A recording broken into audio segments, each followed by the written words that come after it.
ঈদে বাড়ি ফিরছে উত্তরবঙ্গের মানুষ। সকাল থেকে যমুনা সেতুর পশ্চিম মহাসড়কে বেড়েছে যানবাহনের অতিরিক্ত চাপ। এ নিয়ে সিরাজগঞ্জের যমুনা সেতু পশ্চিম পাড় থেকে বিস্তারিত জানাচ্ছেন রিফাত রহমান।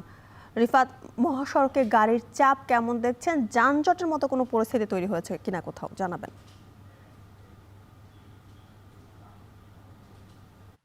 যেটি বলছিলেন যে সকাল থেকে আমরা এই যমুনা সেতুর যে পশ্চিম মহাসড়ক রয়েছে অর্থাৎ উত্তরবঙ্গের প্রবেশদ্বার, এই মহাসড়কে আমরা সকাল থেকে যানবাহনের প্রচুর চাপ দেখেছি। তবে বেলা করার সাথে সাথে কিন্তু যানবাহনের চাপ কিছুটা কমে এসেছে। তার কারণ যে বরি আবহাওয়া প্রায় ঘন্টা খানিকের উপর সময় থেকে কিন্তু আসলে বৃষ্টি হচ্ছে। আপনি কিন্তু দেখায় যে মাঝে মধ্যে এই যে মহাসড়কে যানবাহনের চাপ অনেক বেশি পড়ছে, আবার মাঝে মধ্যেই চাপ কিন্তু অনেক কমে আসছে। তার কারণ যে যারা গতকাল কর্মস্থল শেষ করে যারা রওনা দিয়েছিলেন তারা কিন্তু গতকাল রাত থেকে ভোর পর্যন্ত অনেক মানুষ কিন্তু তারা এই উত্তরবঙ্গের এই মহাসড়ক যমুনা সেতু পাড়ি দিয়ে চলে গেছেন।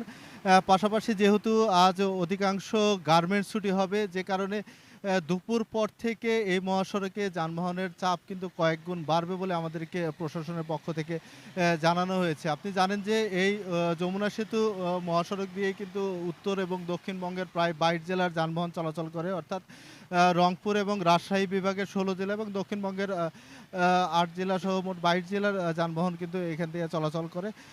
তবে আসলে এখন পর্যন্ত এই মহাসড়কে যানবাহনের যে পরিমাণ চাপ পড়েছে তাতে এখন পর্যন্ত কিন্তু যানজটের সৃষ্টি হয়নি। তার কারণ যে এই উত্তরবঙ্গের এই মহাসড়ক 4 লেনে উত্তীর্ণকরণের কাজ কিন্তু সম্পন্ন হয়েছে। পাশাপাশি উত্তরের যে প্রবেশদ্বার বলা হয় হাটিকুমরুল গোল চত্বর, সেই হাটিকুমরুল গোল চত্বরের যে বগুড়াগামী, রাজশাহীগামী এবং পাবনাগামী 3টি লেনই কিন্তু খুলে দেওয়া হয়েছে। যে কারণে আসলে এই মোড়ে যে প্রতিনিয়ত প্রতি বছর আমরা দেখি যে যানজট, সেই যানজট কিন্তু এবার সেই যানজটের ভোগান্তি নেই। তবে আসলে এই যে ঘন্টা খানেক হলো বৃষ্টি হচ্ছে, এই বৃষ্টির কারণে কিন্তু যারা ঈদে বাড়ি ফিরছেন তাদের কিন্তু দুর্ভোগ কিছুটা বাড়ছে। তার কারণ যে আমরা দেখেছি যে সকাল থেকে প্রচুর মানুষ, বিশেষ করে নিম্ন আয়ের মানুষ কিন্তু ট্রাকের খোলা ছাদে করে কিন্তু তারা বাড়ি ফিরছেন। এই বৃষ্টির কারণে তাদের দুর্ভোগ বাড়ছে। পাশাপাশি প্রচুর মোটরসাইকেল আমরা দেখেছি যারা পরিবার নিয়ে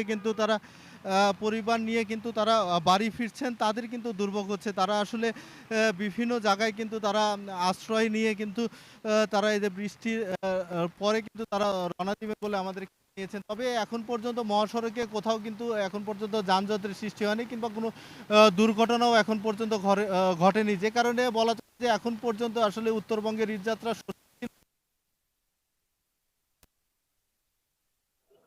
ক্ষেত্রে আসলে প্রশাসনও কিন্তু প্রস্তুতি নিয়ে রেখেছে। তারা ড্রোন ক্যামেরা এবং সিসি ক্যামেরার মাধ্যমে সার্বক্ষণিক পর্যবেক্ষণ করছেন এবং মহাসড়ক জুড়ে প্রায় 6 শতাধিক পুলিশ সদস্য মোতায়েন রয়েছে।